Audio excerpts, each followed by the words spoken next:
On the first day of the summit, the co-conveners set the tone. While some gains have been made in realizing sexual and reproductive health rights for women, the world is still off the mark in meeting the set goals of ending maternal and child deaths, as well as ensuring a more equal world for women and girls. In just the short time that I've been standing here at this podium, at least 46 underage girls have been forced to marry. In just these few moments, countless people have been sexually abused, hurt, and traumatized. These victims, these survivors, are more likely to be shamed and blamed than the perpetrators who attacked them. At least 3 girls died from complications of pregnancy that are entirely preventable.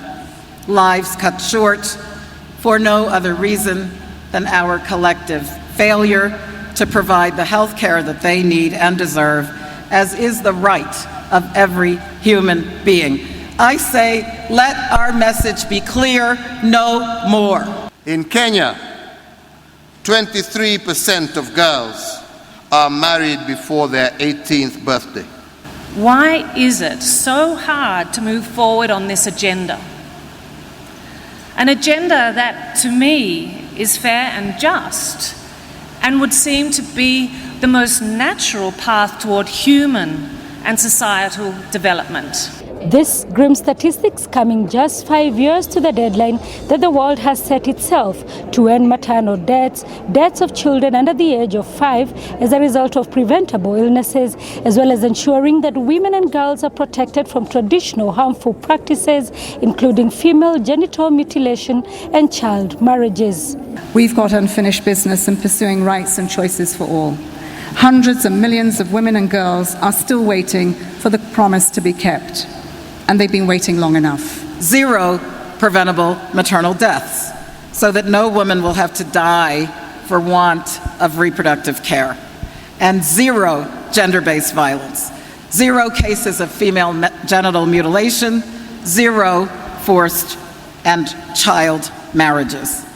From this day forward, let us join hands and consign rape and sexual assault and femicide to the past.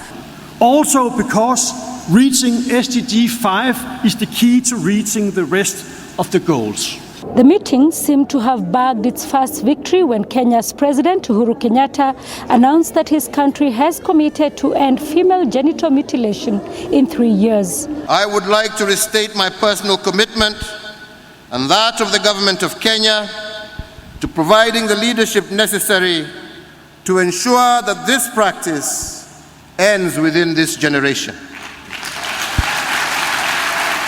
In April this year, we signed a landmark declaration between the governments of Kenya, Uganda, Tanzania, Somalia, and Ethiopia to address cross-border FGM practice.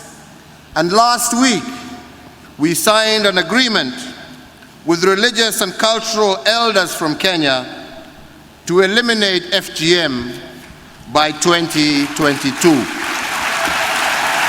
The meeting is, however, not without controversy. The Catholic Church is among groups that have boycotted the gathering, terming some of the discussions as going against family values. Those here are, however, undeterred. All people are made in God's image. Maybe we must remind the church of that, including the LGBTQI plus community. They are also made in the image of God that created all of us. Similarly, women are also made in the image of God. We need to respond to the church. Reproductive rights are human rights, and we will not back down. Part of the sustainable development, and that the promise is kept. So, Nairobi, are we ready to keep the promise? The summit comes to a close on Thursday. Sarah Kimani, SABC News in Nairobi, Kenya.